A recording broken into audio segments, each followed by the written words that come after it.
We're going to talk about kind of some of the things that we have explored as far as fertility treatment goes.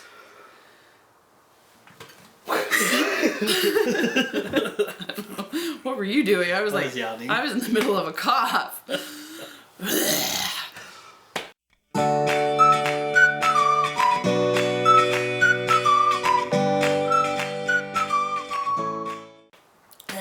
should be outtakes.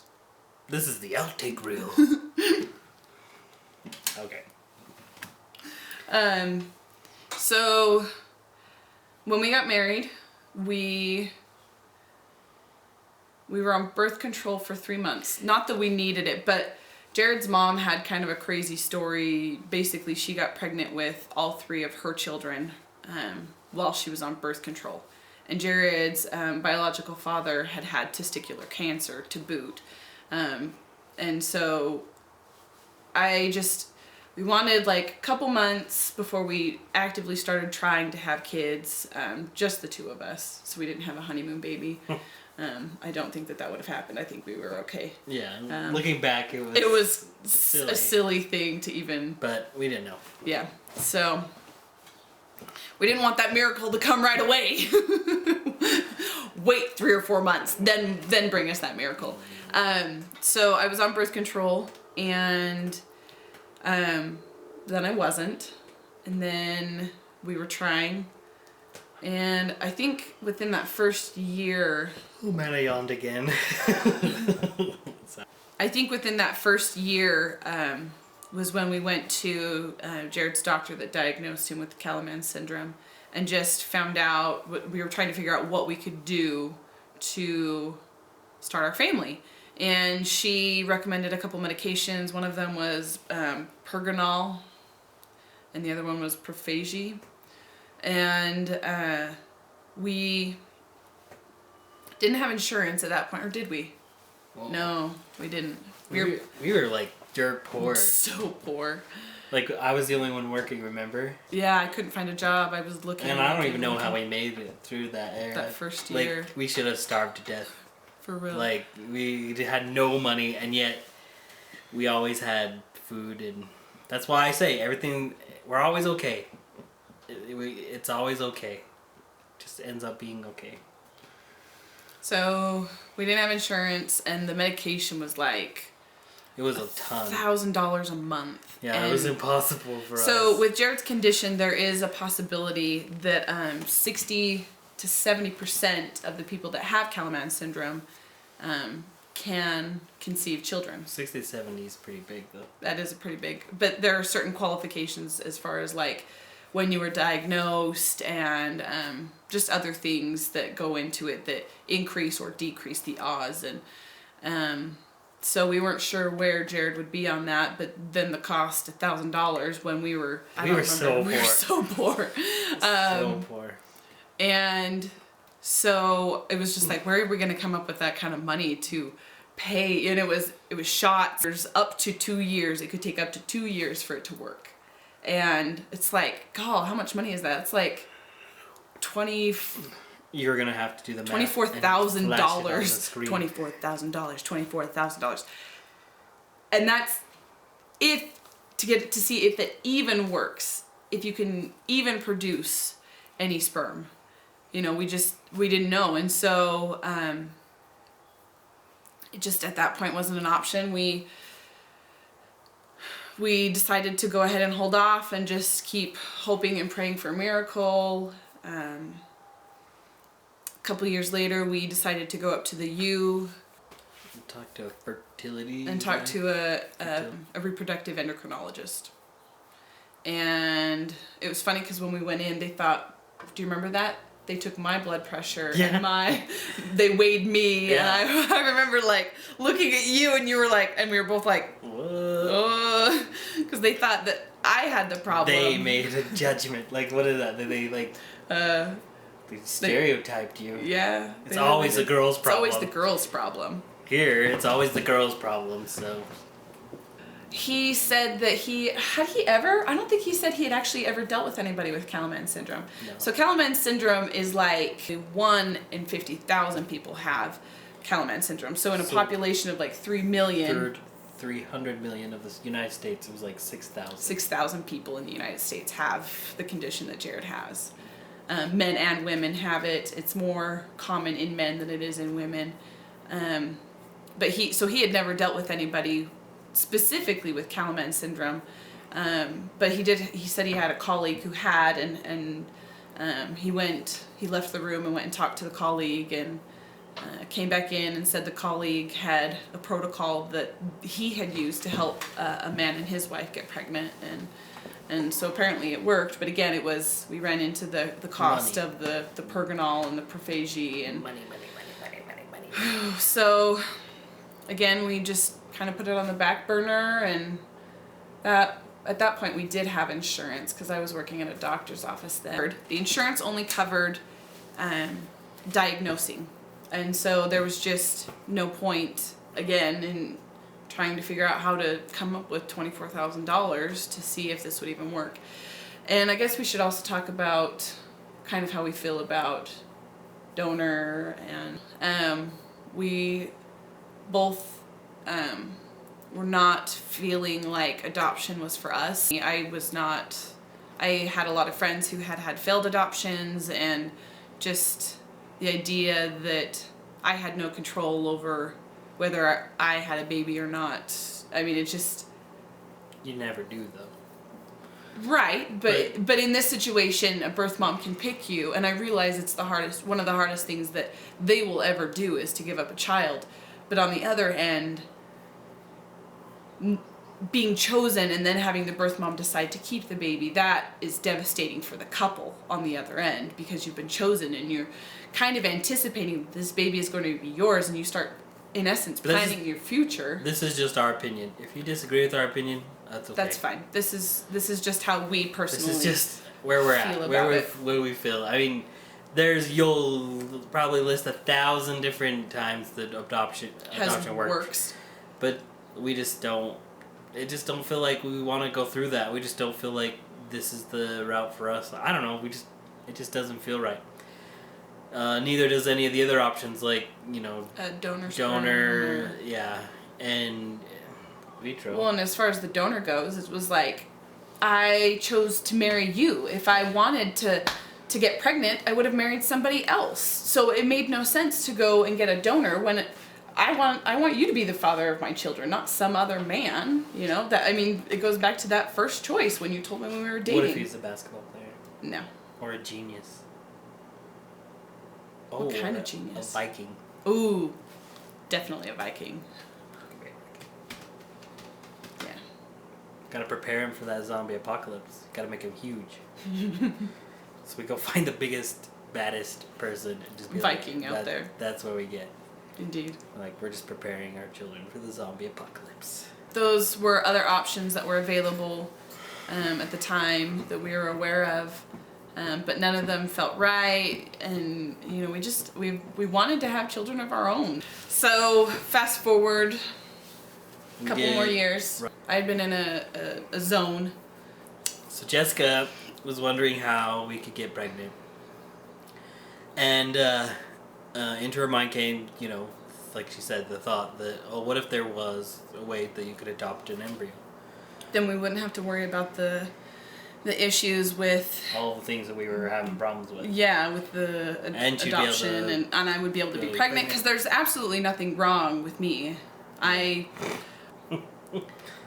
So it's just me. So I can carry a baby fine. There's nothing wrong with my uterus. There's nothing wrong with my fallopian tubes. There's nothing wrong with my ovaries. In fact, if you had married anybody but me, we would have been pregnant by washing our clothes in the. Have you ever heard that phrase? Yeah, we get pregnant by washing our clothes together in the washer. Yeah. Anyway. I'm one of those women. Yeah. We're just... It's funny. And go back in time and pop out and just punch me in the face, right? No.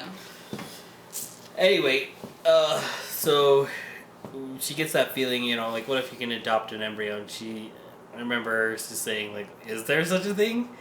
And then so she looked on the internet and she found out that there was, came to me about it, talked to me about it, and yeah, it felt good. It felt awesome. all the issues that we had with everything was gone. It was it's perfect. So we looked at how much it would cost and things like that, and it was cheaper than the Prophagia route. And it was cheaper than in vitro. It was like 10,000, right? No, it would have been 5,000. It was 5,000. We had to pay a little bit more because the embryos that we grew out. Oh, that's right. So it's about 5,000 to do an embryo adoption. I felt like it was more than that. Normally, it's about 5,000. Do you remember why it was more It expensive? doesn't matter. Anyway, so we did that. We raised the money through a yard sale. Huge yard sale. Huge. Our double garage was full. Right. We have a single garage. Yeah. That was full. Our living room was full. We had stuff in the kitchen. I mean, it was People piled donated. high. People donated. All of our Jessica's friends, all of my friends. I mean, like just people that just knew about the story. And We did a raffle. We did a raffle. We did like so many things to raise money because we had gotten the idea from a friend of yours, a really good friend of mine who had done that same thing to get money for in vitro. Yeah. And so we raised the money through donation, through like generous people. Just everything felt awesome. Everything felt good. Everything was like falling into place, which is for us Never happens. Never happens. Never. No. And we get there. We get enough money. We go through the procedure. We grow out the embryos. The embryos that we had picked. The parents both had brown hair and blue eyes, so it was kind of a good mix of the two of us. No really bad issues as far as health went. I think on the dad's side, the embryos had a history of heart disease, and that was it. But that's fairly common in this day and age. Heart disease.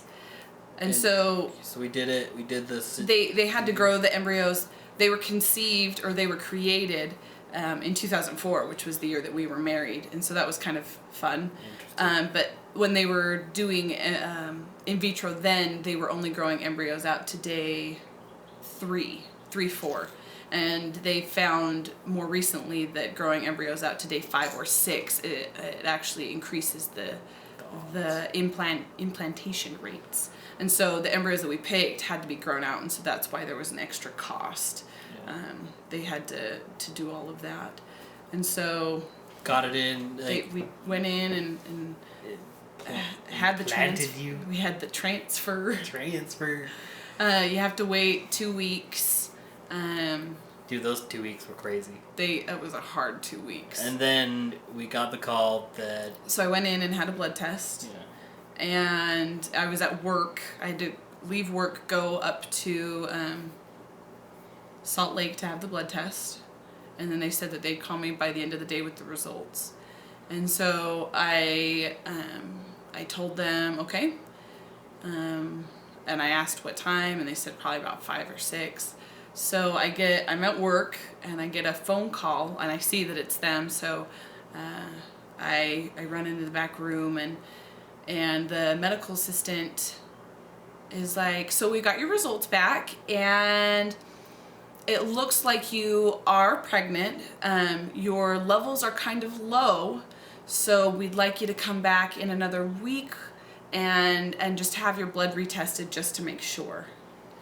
And I was like, I forgot that they told you that you were pregnant. Yeah. I forgot that. Oh my goodness. And then she was like, wait a second. Can you hold on just a second? And I was like, sure. And so here I am sitting, I am like elated. I'm like, this has happened. We're going to be parents, and it's going to be so awesome. And she gets back on the phone, and she said, I am so sorry, but you're not pregnant. And I said, what? She said, I'm so sorry, I confused the 2 tests that we ran, and you are not pregnant. And she's like, I'm so sorry. And I said, I'm sorry too. And I hung up the phone, and I called Jared, and I let him know.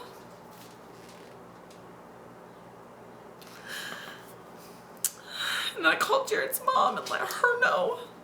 And then I came home. That was probably one of the darkest nights of our whole entire marriage. And so, wait, do you remember what we did that night? The one thing that I will tell you is that Jared yelled and the dog flipped out, like screamed, yelled, and the dog was like, "What is going on?" Scared the little puppy, huh, puppy? Oh, yes. Oh, thank you. Thank you for kissing my tears away. So can you sit down? Good boy. So that night, I forget, somebody had told us. Do you remember? It was one of our friends that went through Something. loss of adoption or something like that.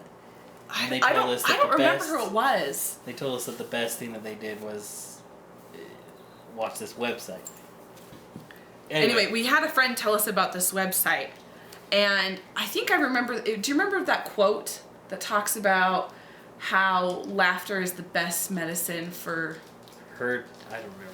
Anyway, so we get on this website called Animals Being Dicks. And we just laid in bed And just laughed. Because that's all we could do. The situation was just so hard. Yeah. And so we just watched animals doing just being jerks. I'll post a link below so you can. They're just GIFs. I mean, so it'll run and then it'll run again and then run again. But it's like animals running over small children, stealing their food. Yeah. It was animals with other animals being jerks. Like animalsbeingdicks.com. Yeah. So we just laid in bed and laughed and yeah. Not the nicest. Not the nicest website name, no, but it was definitely something that we needed at the time so we would not be focused so much on our own sadness. How long ago was that? We did that 3 years ago. We started the process of that in 2011 with the embryo adoption. So it's 2015 now. So it's been 4 years. The end of it is 3 years ago. Yeah. So it's been 3 years. That's kind of where we're at now. And so that's where we are. That's where we're at. That's where we've been. That's where we've been. We don't know what the future holds. But that's who we are. That's the reason why we're doing this. So we'll go ahead and end the video here. We want to thank you for watching. If you want to click the subscribe button and follow our journey forward. Subscribe. You can like us on Facebook. We're on Twitter. We are on Twitter. We are? We tweet. What? Yeah. We're on Twitter. Tweet. We're also on... Watch our videos. Watch them. And subscribe. Okay. Put it down. Put it down. Okay. We're also on Tumblr and I feel like there's one more. Facebook, Tumblr, Twitter, Instagram. We're on Instagram. I'm on Instagram a lot. Jared used to be on Instagram, but he kind of stopped Instagramming. Maybe he'll start Instagramming again. But that's our story. And what's up?